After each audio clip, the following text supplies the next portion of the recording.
Bismillahirrahmanirrahim. Assalamualaikum warahmatullahi wabarakatuh. Salam dan bahagia guru penggerak se-Indonesia. Perkenalkan, saya Jumiati, SPD SD MPD CGP Angkatan 10 Kabupaten Sidrap. Kali ini saya akan memaparkan aksi nyata modul 1.3 tentang visi guru penggerak dengan fasilitator Bapak Jasman SPD MPD dan pengajar praktik Bapak Zulkifli SPDI MPDI. Visi guru penggerak yaitu terwujudnya generasi yang berkarakter, berprestasi, dan berwawasan global. Alasan saya memilih visi tersebut yaitu saya ingin menciptakan generasi yang memiliki karakter profil pelajar Pancasila yang mampu menguasai teknologi dan unggul dalam prestasi. Adapun prakarsa perubahannya yaitu meningkatkan kreativitas dan motivasi belajar murid melalui pemanfaatan teknologi. Adapun tahap aksi nyata yang saya lakukan yaitu yang pertama perencanaan, kedua pelaksanaan, dan yang ketiga adalah refleksi. Pada tahap perencanaan yang pertama saya konsultasi dengan kepala sekolah dan juga konsultasi dengan sesama guru kelas tinggi tentang pemanfaatan etik dalam meningkatkan kreativitas dan minat belajar murid. Selain itu, saya juga berkolaborasi dengan teman sejawat yang ahli di bidang IT.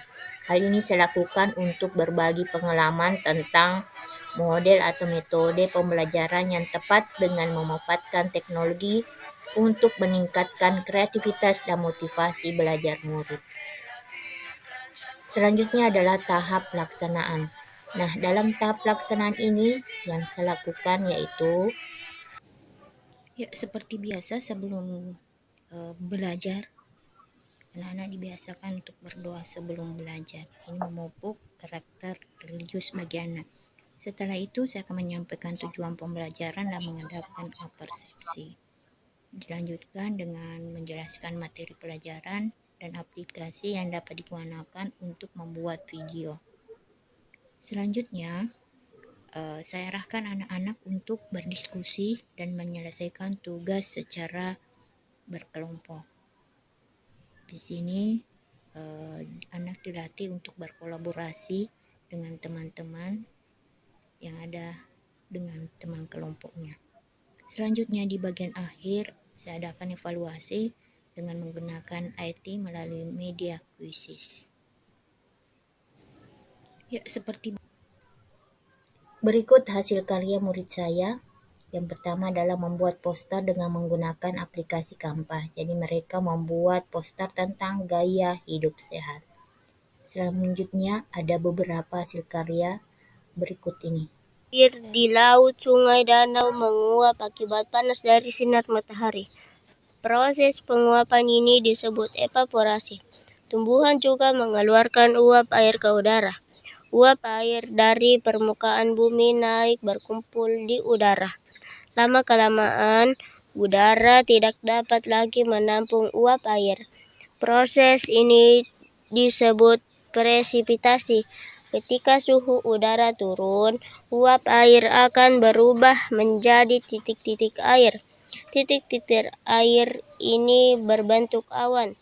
Proses ini disebut kondensasi. Titik-titik air di awan selanjutnya akan turun menjadi hujan. Air hujan akan turun di darat maupun laut. Air hujan itu akan jatuh ke tanah maupun perairan.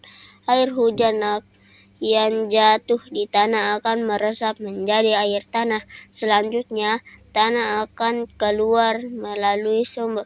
Air tanah juga akan merembes ke danau ataupun sungai. Air hujan yang jatuh ke perairan, misalnya sungai atau danau, akan menambah jumlah air di tempat tersebut. Selanjutnya, air sungai akan mengalir ke laut. Namun, sebagai air di sungai dapat menguap kembali. Air sungai yang menguap berbentuk awan bersama dengan uap air dari laut dan tumbuhan. Proses siklus air pun berulang lagi.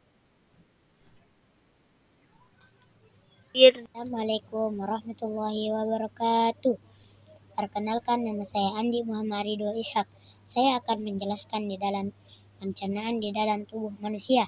Yang pertama, makanan masuk ke dalam mulut. Yang kedua, makanan masuk ke dalam kerongkongan. Kerongkongan adalah penghubung antara mulut dan lambung. Yang ketiga, makanan masuk ke lambung. Lambung berfungsi memecah makanan hingga menjadi seperti bubur. Yang keempat, makanan masuk ke usus halus. Usus halus berfungsi untuk menyerap nutrisi dari makanan yang kita makan. Yang kelima, makanan masuk ke usus besar. Usus besar berfungsi untuk menyerap nutrisi yang belum diserap oleh usus halus. Yang keenam, makanan masuk ke rektum. Rektum menampung nutrisi dari usus besar hingga hampir saatnya dikeluarkan lewat anus. Yang ketujuh, makanan masuk ke anus. Anus adalah akhir dari pencernaan di dalam tubuh manusia. Sekian yang saya sampaikan. Assalamualaikum warahmatullahi wabarakatuh.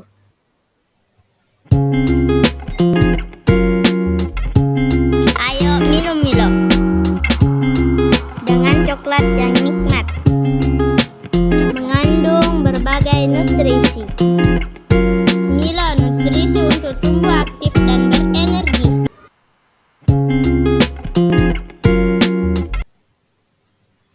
Selanjutnya, tahap ketiga yaitu tahap refleksi.